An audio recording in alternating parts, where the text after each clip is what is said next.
Hello there guys, welcome to another of my live videos, and on this video I am going to be giving you my reaction to Ole Gunnar Solskjaer's press conference ahead of the Manchester United Sheffield United game tomorrow. Recently as well I give you my preview for the Sheffield United game. So Solskjaer has said quite a few interesting stuff during his press conference. I do want to start with the news on Scott McTominay. It has been announced today that Scott McTominay has signed a 5-year deal at Manchester United to keep him at the football club until 2025, and there's also an option of a further year. I think Scott McTominay in the last year, as developed into a world-class midfielder, and I think, he can be a vital squad player for us, can Scott McTominay. Of course, Solskjaer, responded, to Scott McTominay signing a new contract, and he said, that McTominay's been part of the club for several years, and he said it's good that, he's going to be at Manchester United for the long-term future, is McTominay and all of that. So yeah, so he's under contract with us now until 2025, he's McTominay, but that's actually no surprise because I didn't expect that to happen. And he's only very, very young, is Scott McTominay. So that is the news on Scott McTominay. Also too, Solskjaer, I think in the press conference, was asked by Simon Peach about Angel Gomez. Solskjaer hasn't given us an update on Angel Gomez's contractual situation at the football club. In his previous press conference prior to the Tottenham game, Solskjaer did say that Angel Gomez was close to signing a new contract at Manchester United, but no agreement has yet been reached. Don't forget, Angel Gomez's current contract at the football club expires at the end of this month. I think the recent contract we offered Angel Gomez was around £30,000 a week. We have put forward quite a few contract offers for Angel Gomez, but he has not accepted any of these. He has only made 6 first-team appearances for the football club this season, and only 10 in total since he broke into the senior squad. I think he broke into the senior squad back in 2017, did Angel Gomez. Don't forget, Chelsea have been in for Angel Gomez, and Angel Gomez, could still leave the football club, so we have got to make a decision on his future and all of that. I think on his current contract at the moment, Angel Gomez is on around, is it £17,000 per week. Also too, Solskjaer's not provided us with any team news, so, there's no news on Victor Lindelof. I don't think there's any news on Alex Tuanzebe or Phil Jones. Don't forget, Phil Jones and Alex Tuanzebe missed the 1-1 draw with Tottenham through injury. Victor Lindelof, went off towards the end of the 1-1 draw with Tottenham. I think he sustained a slight injury. He's also mentioned some other stuff in his press conference as well. He's been speaking about Dean Henderson. He's given us an update on Dean Henderson's future. And Solskjaer's made the admission, saying that Dean Henderson has done really, really well at Sheffield United. He's developing well. He also said that Dean Henderson's being coached well at Sheffield United. Don't forget, Solskjaer did say not too long ago that he expects Dean Henderson to be England's #1 goalkeeper and Manchester United's #1 goalkeeper in the future. Now, we know that Dean Henderson is not going to be involved in this game tomorrow due to personal reasons. Now, this has been Dean Henderson's second season on loan with Sheffield United, and he has been Sheffield United's player of the season. He's had quite a few loan spells though, has Dean Henderson. He had one at Stockport, Grimsby, Shrewsbury. We actually got Dean Henderson in 2011, from Carlisle. I think we got him at just the age of 14. And Dean Henderson now, is still very, very young. So we are basically, seeing Dean Henderson as a long-term replacement for David De Gea. I think he's going to remain at Sheffield United for the remainder of this season. But, like I said, we are not going to get rid of him permanently.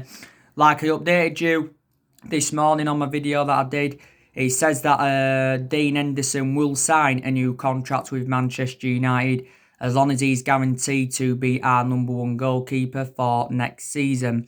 Now, Solskjaer has got a decision to make on, David De Gea and Dean Henderson and that. We do know for the remainder of this season that, David De Gea is going to remain our number one goalkeeper. Solsjaker in the press conference as well was talking about David De Gea. He still insists that David De Gea is one of the best goalkeepers in the world.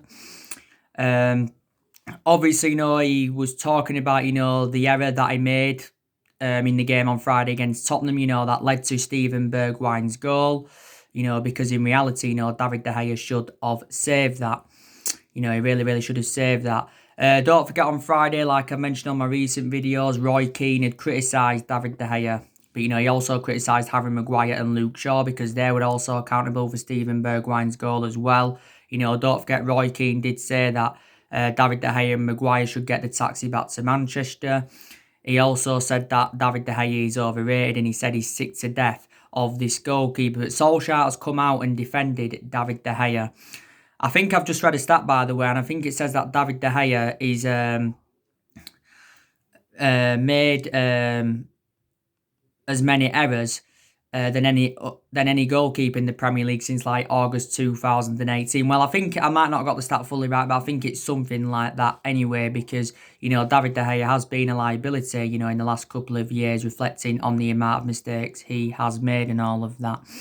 But he still says, he is the best goalkeeper in the world. Because, David De Gea has achieved so much at the football club, look at the individual awards he's won. He has won everything here domestically.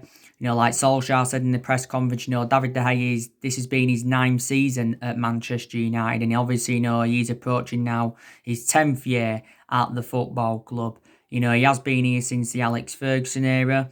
We paid £17 million for him from Atletico Madrid, David De Gea. So he has been a long servant at the football club. Don't forget last September, David De Gea had signed a 4-year deal at Manchester United worth £375,000 a week. So David De Gea is the highest paid goalkeeper in the world and he is the highest paid at the football club. And I think he's nearly made 400 appearances for us now in all competitions. I did say, if we do sell David De Gea, I think, he will go back to Spain because, like I said, he began his footballing career in Spain. Also, too, he was born in Spain. Plus, back in 2015, David De Gea was close to joining Real Madrid.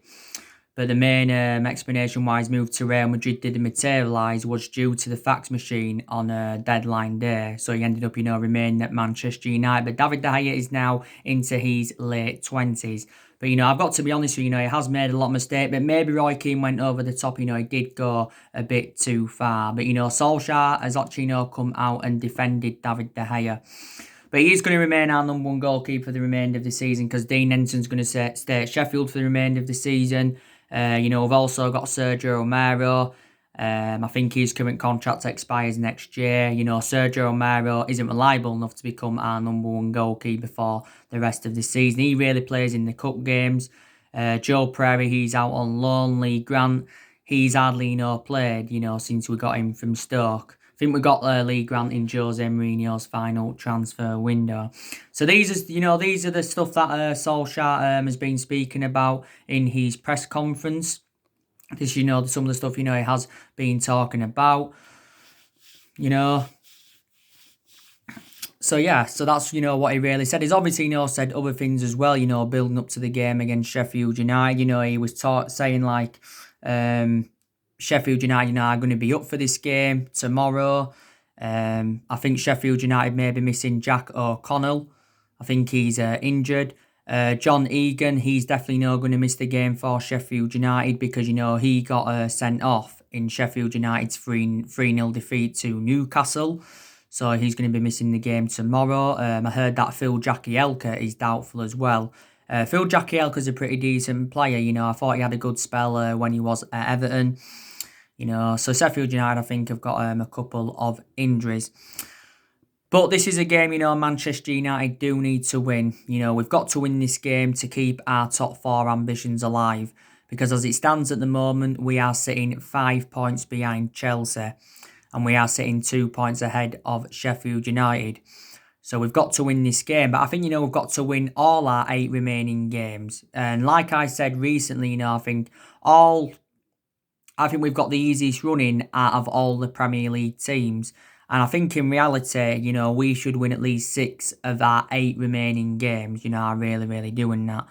But, I think, every game now we have to win, to get that top 4 because we need top 4 because obviously, we want qualification for the Champions League for next season. Plus, that will help us have a competitive summer transfer market. And plus, we will generate money if we do get qualification for the Champions League. If Sheffield United were to beat us, then, they would go 1 point ahead of us and all of that. Like I said, we've got a few other priorities as well. Like I said, the FA Cup and the Europa League is a priority for us because that's a chance for us getting some silverware on the board. Solskjaer's got a great chance of winning 2 trophies this season, in his first full season as well at Manchester United. So if we could win the FA Cup and the Europa League, and if, we could finish in that top 4, that would be a great achievement for Manchester United and Ole Gunnar Solskjaer. It really, really would. The reverse fixture between Sheffield and Manchester United, of course, was 3-3 at Bramall Lane. Like Solskjaer also said in the press conference, he said Sheffield United played really, really well in that game. But he obviously, he mentioned that we had a 15 or was it a 20-minute spell where we played well because we was 2-0 down in that game at Bramall Lane. But we showed good determination to come back to make it 3-2. We scored 3 times in 7 minutes. And then, of course, we did concede late on. We did concede late on. Like I said, I've been very, very impressed with Sheffield United this season. This has been their first season in the Premier League since the 2006-07 season. I think definitely Sheffield United have exceeded expectations because no one expected Sheffield United to be in the position that they're in. I think, they are sitting 7th in the Premier League at the moment. And I've got to admire Chris Wilder because I think he has done a very, very good job with them.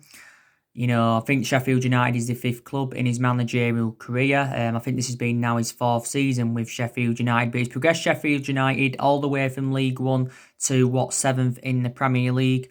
I think before he was at Sheffield United, he was at Oxford, Northampton, Halifax and Alfred Town. He began his managerial career at Alfred Town. But yes, so Solskjaer and Chris Wilder are going to be going head-to-head for the second time this season. So Solskjaer, of course, will want to overcome him.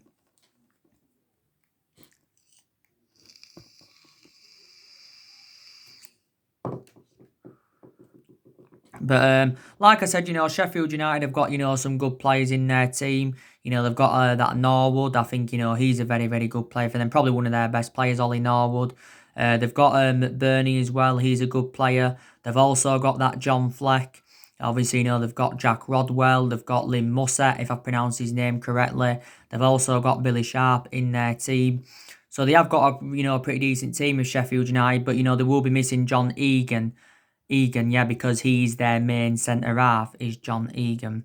So, it will be a tough game. If we do beat Sheffield United tomorrow, we will extend our unbeaten run to 13 in all competitions. Because as it stands now, we are unbeaten in our last 12 games in all competitions. And that's our best vein of form since Solskjaer was the interim manager. But yeah, like I said, we have won our last 7 home games against Sheffield United in all competitions. Like I said, Tino, the last time Sheffield United beat us in the league was back in 1973. And, they did beat us by 2-1. So that's a good, 47, 48 years ago, the last time they beat us in the league. But the last time they beat us overall was back in the FA Cup in 1993. And I think we have beaten Sheffield United on 44 occasions. So I am, really, really looking forward to the game. Of course, the game is going to be behind closed doors. Obviously, it's going to be a different experience. I think, by the way, we are doing, them cardboard fans. Solskjaer in this game against Sheffield United, I think he's going to make changes, from the 1-1 draw with Tottenham on Friday. I think he could make around 3 or 4 changes. I think Greenwood must start this game, and I think Daniel James should be dropped. Greenwood hasn't started a lot of games this season. A lot of his appearances have come from the bench. Probably, play Bailly alongside Harry Maguire. Drop Lindelof and put Bailly ahead of him. Because Lindelof, wasn't too good in the game against Tottenham. Definitely, we've got to start Paul Pogba in this game tomorrow. Solskjaer, should have actually, started Paul Pogba. He should have started Paul Pogba, in the 1-1 draw with Tottenham. But I think he given the main explanation why he didn't start Paul Pogba in the game against Tottenham. But he came off the bench and made a fantastic impact. That was Paul Pogba's first appearance for Man United since the 4-1 win against Newcastle on Boxing Day. And it was also his um, first appearance in 176 days. I don't think he started for Manchester United since September, as you know, Paul Pogba. So if he starts against Sheffield United, that'll be like his first start in like 265 or is it 266 days. But we do want him to start alongside Bruno Fernandes in our midfield. I really, really do. And I think Paul Pogba and Bruno Fernandes is definitely the best midfield partnership in the Premier League.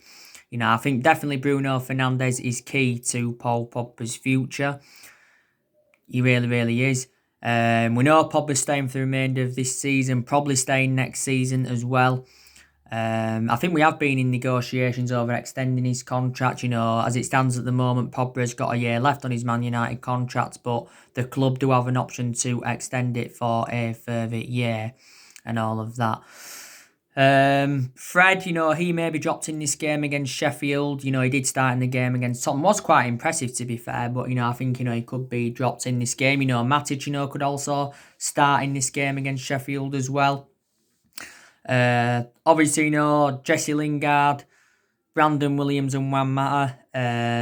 Do you think they could play a part in the game? No, I don't think they'll start, but, could they come off the bench? Because there was unused substitutes in the 1-1 draw with Tottenham. Of course, Angel Gomez didn't play any part in the Tottenham game as well. So it's going to be interesting to see how Ole Gunnar Solskjaer approaches this game. But I think, he will make quite a few changes. Be interesting to see as well what formation he goes with, Solskjaer. I think in the game against Tottenham on Friday, he went with a 4-2-3-1 formation. He has been going with that formation a lot this season as Solskjaer, but he's also gone with other formations as well. A few times he's gone with a 4-3-3. A few times he's gone with a 3-4-1-2. I think in the games against the likes of Chelsea and City, he went with a 5-3-2. Did you know, Solskjaer? So he has been changing formation persistently this season. After the game against Sheffield United, it is Norwich in the FA Cup quarter-finals. This has been the 6th consecutive season that we've progressed, to the quarter-finals of the FA Cup. It's the first time Norwich have progressed to the quarter-finals of the FA Cup since the 1991-1992 season, I think. We played Norwich in the FA Cup, I think, back in 93-94 season. In the 4th round tie, I think we did beat them by 2-0. So in reality, we should progress to the semi-finals of the FA Cup and all of that, So there you go. So there's your reaction to Ole Gunnar Solskjaer's press conference. The news on the transfers as well, don't you? Earlier on today, I give you the news on Jadon Sancho from Borussia Dortmund. As you all know, Jadon Sancho is our number one priority target for the summer transfer window. Don't forget his head is already with Manchester United. We are willing to take a transfer risk regarding Jadon Sancho because we are willing to wait until Borussia Dortmund lower their £100 million valuation. But Christian Falk, the German football expert, did recently say that Borussia Dortmund have revealed their asking price and he said they will accept 90 million for Jadon Sancho and that. So, this is, tempting for Manchester United. Borussia Dortmund are confident they can keep Sancho, but, I think Sancho's already said, that he does want to leave. The news on Jude Bellingham, he's on his way to Borussia Dortmund by the looks of things. I think there's going to be an announcement in the coming days, I think it's said. The news on Jack Grealish as well. He's another one of our priority targets. Today as well, there has been stories coming out about Willian from Chelsea saying that he's been offered to Man United. We have got a chance of getting him on a free... Well, we can get him on a free transfer if we do get him because his current contract expires at the end of this month. So it's looking likely, Willian is, going to be leaving Chelsea. It'd be a good alternative, to be fair, to Jadon Sancho. But we've got a few alternatives, to Jadon Sancho. So there you go. So yeah, and like I said, It's going to be interesting to see how Ole Gunnar Solskjaer approaches the summer transfer window. Like I said, we have got a lot of players on our agenda. The summer transfer window will be Solskjaer's fourth transfer window as Manchester United manager, because so far Solskjaer's endured 3 transfer windows at the football club.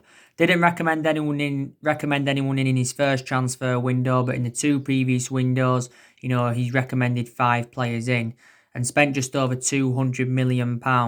Last summer he brought Daniel James and Wan-Bissaka and Harry Maguire in. And of course, in January, he brought Bruno Fernandes and Odion Ighalo in. And like I've said to I have seen improvements under Solskjaer. We've improved in the transfer market under him. Also, players have improved, especially the top players. They've also improved under him as well. But more or less, everybody, has been given their chances to express themselves, because Solskjaer did say, when he got appointed in as Manchester United manager, he said, everybody, will get their chances to express themselves. I think also too, Solskjaer's promoted the youth very, very well. I think we've had the youngest squad in the Premier League this season. The likes of Greenwood's done very, very well. Also too, Brandon Williams, he's done very, very well as well. But there's some young players, that have found game time very, very difficult. Their appearances have been limited. Gomez has found game time hard. Tahith Chon's found game time hard. And James Garner's also found game time very, very difficult as well. So there you go. And, I've got to credit Solskjaer as well, because he has got rid of a lot of the deadwood since he got recommended in to Manchester United. I think we have seen a total of 19 players leave the club since Solskjaer came in and all of that. And obviously, Solskjaer's got big decisions to make in the summer transfer window, of what players he's going to recommend in and, what players, he's going to get rid of. I think Solskjaer's looking to get rid of at least 5 players in the summer transfer window. At least, maybe we could get rid of more. And he's looking to make around 3 or 4 major signings at the end of the season. I think the players we're going to get rid of in the summer transfer window, I think we're going to get rid of Phil Jones. Well, we're going to try and get rid of Phil Jones because he can't get in the team anyway. I think Phil Jones is like our 5th choice centre-half. We're looking at, obviously, get rid of Rojo permanently. We're looking to get rid of Chris Smalling permanently. Jesse Lingard and Pereira, we're looking to also get rid of them. Sanchez, the news, obviously, on Alexis Sanchez. Reportedly, we've rejected a proposal from Inter Milan, by Inter Milan keeping Sanchez beyond the 30th of June, which is obviously, his deadline. He said recently that Inter Milan were in talks with us over extending Alexis Sanchez's loan for another season. Reportedly as well, Sanchez was offered an escape route to Real Valladolid by Brazilian legend Ronaldo. I don't want Sanchez back at the football club, but there were stories coming out the other week saying that Sanchez is likely to come back to Man United after his loan spell with Inter Milan. But we're only willing to offer Alexis Sanchez a squad role. So, we'll see what happens with that. But I wanted to get rid of him permanently, but we're going to find it hard to get rid of him permanently, reflecting on his substantial wages. Sanchez joined Inter Milan on a 10-month loan last summer. Inter Milan, of course, have no option to buy Sanchez, or there's no obligation for, Inter Milan, to buy Sanchez at the end of the loan. He has still got a contract with us until 2022 and all of that. So, players are going to leave Manchester United in the summer transfer window. But, Solskjaer's already identified the areas in the squad where he does want to strengthen up. I think he wants us to make around 3 or 4 signings in the summer transfer window, because he believes we need to make around 3 or 4 signings to become title contenders next season. This is, what he wants.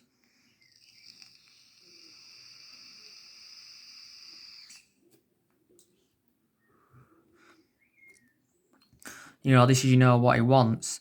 And, we want to challenge for the title next season. I did say that's what our expectations will be next season, to challenge for the title, probably not win it. But I did say at the start of this season, our expectations, would have been to finish in that top 4 and, of course, get some silverware on the board. And, we can still exceed them expectations for the remainder of this season. But this has been the 7th successive season now where I failed to mount any kind of title challenge up.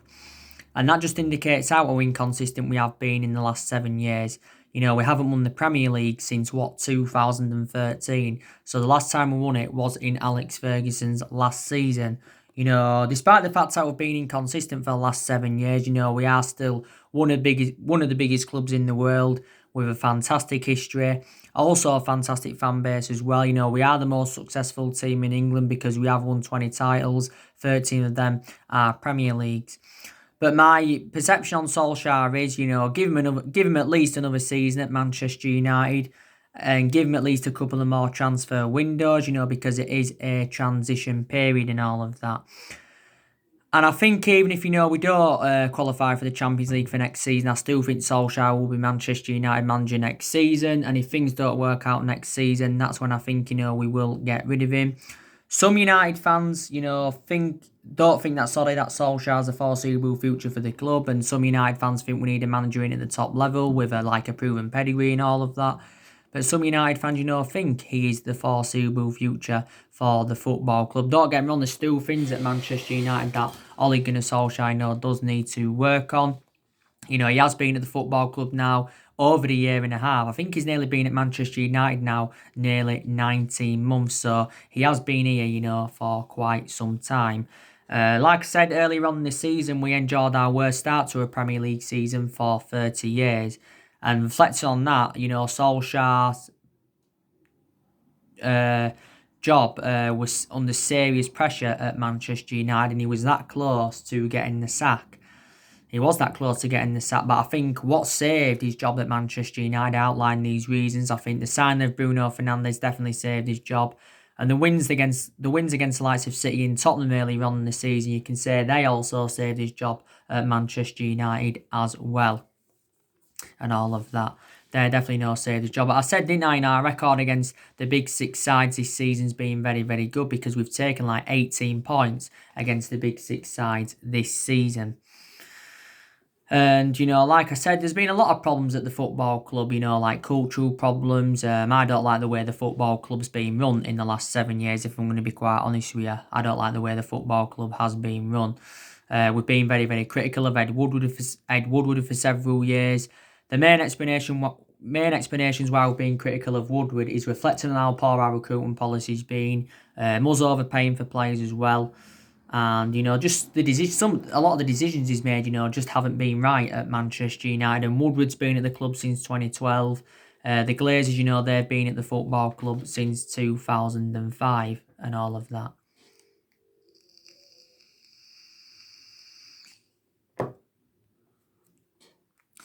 Since 2005. But, give Solskjaer more time because let's put into the equation, the vast majority of these players are not his. The vast majority of this squad is Jose Mourinho's because, don't forget, Jose Mourinho did recommend 11 players in to Manchester United. Solskjaer is our fourth permanent manager since the Ferguson era.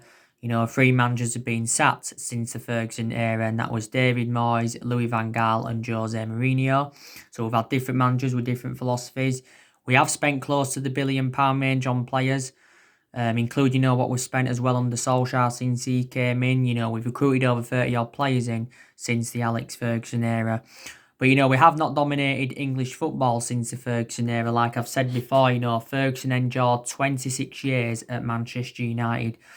And of course, he won a total of 38 major honours. But no, don't forget, in his first 4 years at the football club, didn't win anything. So this is why I said, some managers, do need time. Don't get me wrong, no one will replicate Ferguson's legacy. No one will last as long as Alex Ferguson did. But, we want to get back, to where we want to be. That's, that's the imperative thing. But we have got good players in the team, we really, really have. But we still need a few more signings if we want to get to City and Liverpool's level and all of that. Got to make an admission regarding Chelsea, like I said, because they've done very, very good business so far, and I think they can finish this season on a high, and I think they can, be up there challenging next season. They got Hakim Ziyech in February from Ajax for 37 mil, or was it 38? They recently got Timo Werner from RB Leipzig, I think for around 48 million. They're trying to now get a deal over the line for Havertz. Ben Chilwell is their number one target, so there you go. I think I heard the other week that our summer transfer budget had been revealed. It said Solskjaer's going to be given around 270 million to spend in the summer transfer, nor did it say 269 million pounds. So yeah. So anyway, guys, that's everything to update you with today. Drop your comments, likes below on the channel. If you do, consider subscribe as always, and take care. God bless, and I'll see you all again very, very soon.